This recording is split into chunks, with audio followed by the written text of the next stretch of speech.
Before we move on to example 8, I did want to stop at example 7 again real quick just to verify that it matches the assumptions that we talked about for this one proportion z test. Now for all of these tests that we're talking about in this section, we always want a simple random sample. So that'll just always be true for all of these.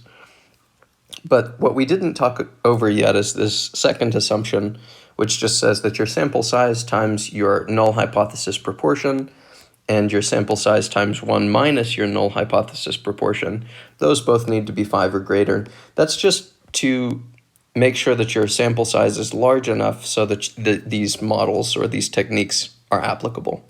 Because we basically need these proportions or these means from our samples to be normally distributed. So this is another one of those conditions that allows us to have a large enough sample size that these techniques work.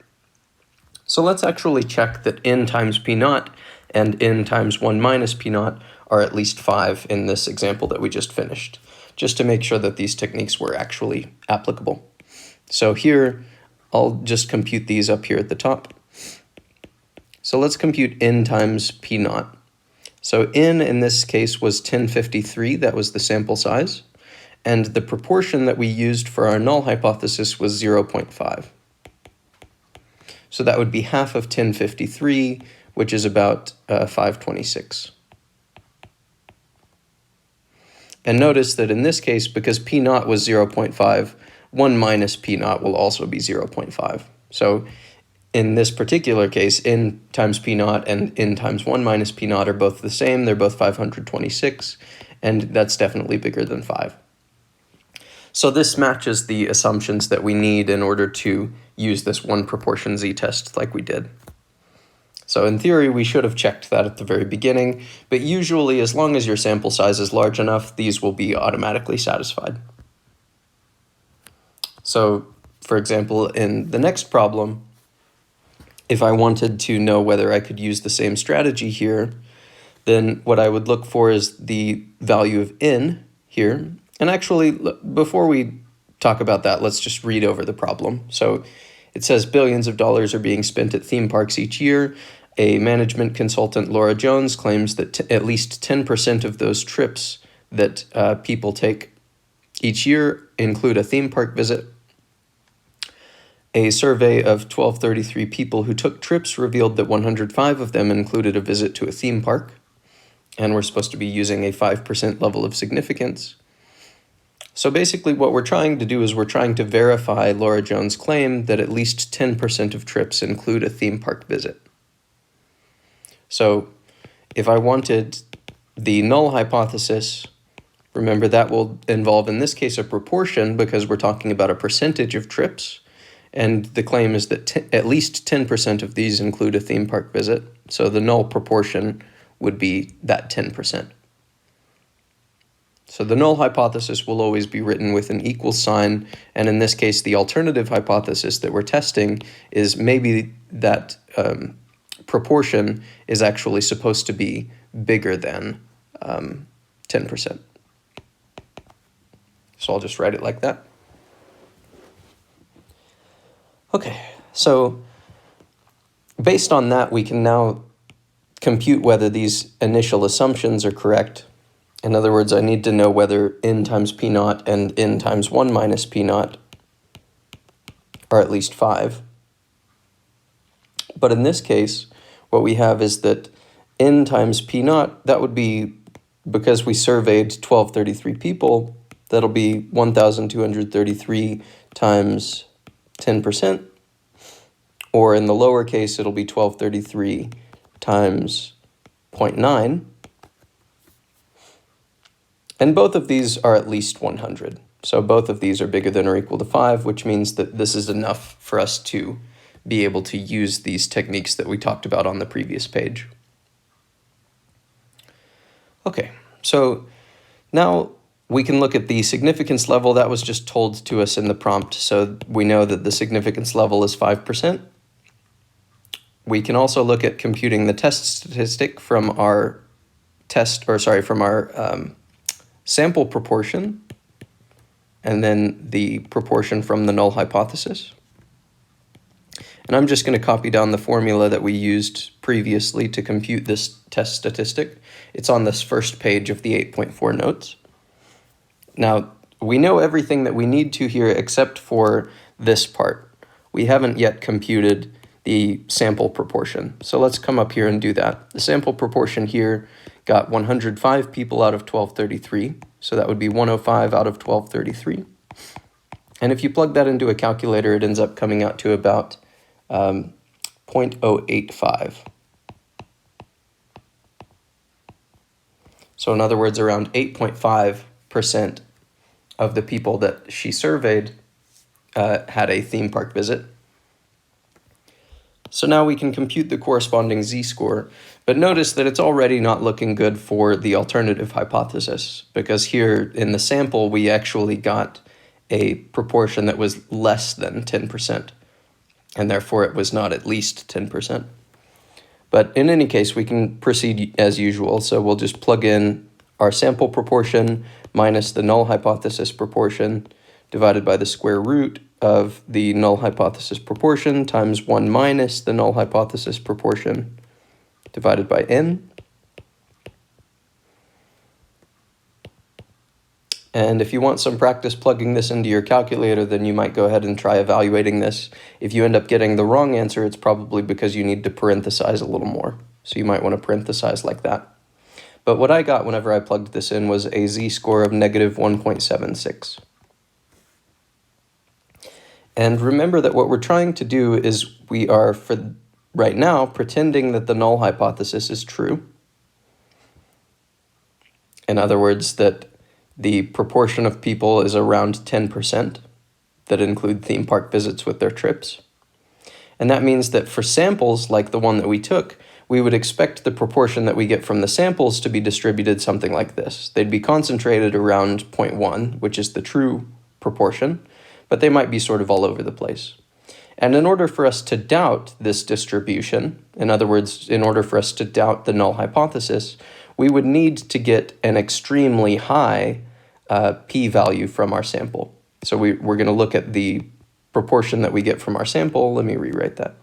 We're going to look at the proportion sample that we're getting, and if we get one that lives up here in the most extreme 5% that you would expect from the null hypothesis, then maybe that'll be sufficient for us to doubt the null hypothesis.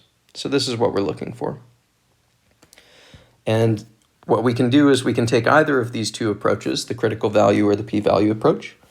Now in the critical value approach, we compute the critical value that corresponds to this right tail for our significance level of this 0.05.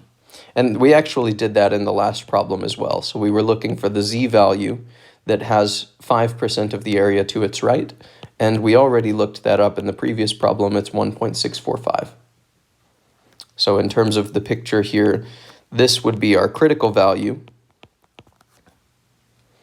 And if we wanted to conclude that the true population proportion were greater than 10%, we would need to end up getting z-scores that live in this more extreme area than the critical value that we just found. But unfortunately, the z-score that we actually computed from the sample was over here. It's a negative 1.76, which is nowhere near our critical region. And in fact, what we got from our sample was a sample proportion that's even less than 10%. So it lives to the left of this vertical bar at 0. So our decision rule says that since our z-score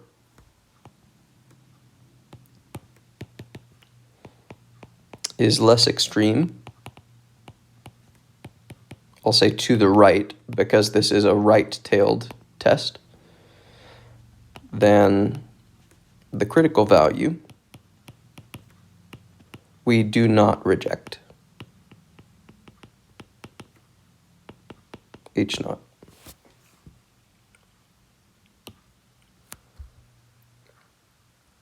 Actually, what our sample has done is it's provided significant evidence that the population proportion is less than 10%. Because notice that negative 1.76 is further to the left than 1.645 is to the right. So this has actually provided some significant evidence that the population proportion is significantly less than 10. But we can also come to the same conclusion by using the p-value approach. Remember that in the p-value approach, we want to be computing this area to the right, because this is a right-tailed hypothesis test of our z-score, which was a negative 1.76. So we want this area p to the right of negative 1.76. So first we'll compute the area left of z equals negative 1.76. And for that we'll use the table. So I will pull up the distribution table and we'll be looking for a z-score of negative 1.76. So I go to the row that has a negative 1.7, and then I look for the 0.06, and the intersection lives here at what looks like 0.0392. So that means that 0.0392 is going to be the area to the left.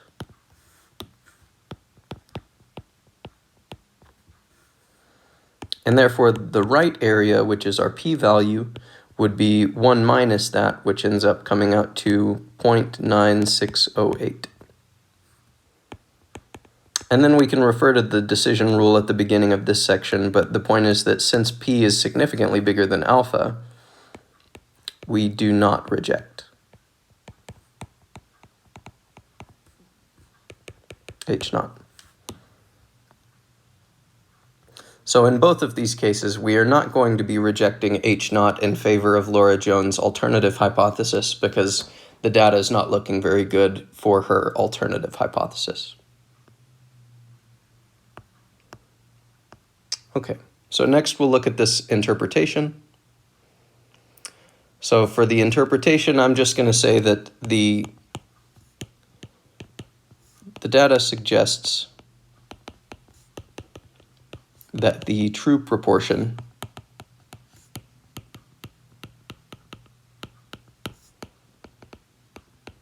might actually be less than 10%. And we cannot favor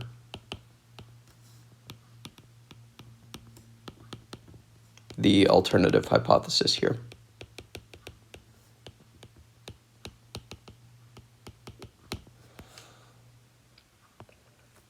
So for this one, it's pretty clear that we're going to be rejecting this alternative hypothesis, mainly because the sample data is to the left of this 10%, and the Laura Jones people are claiming that at least 10% of these trips include a visit to a theme park, which would mean that the true proportion is to the right of 10%. So it's clear that those are incompatible with each other, but it's good to have some additional practice in just confirming that these rules really do give us a good way of either confirming or denying these hypotheses.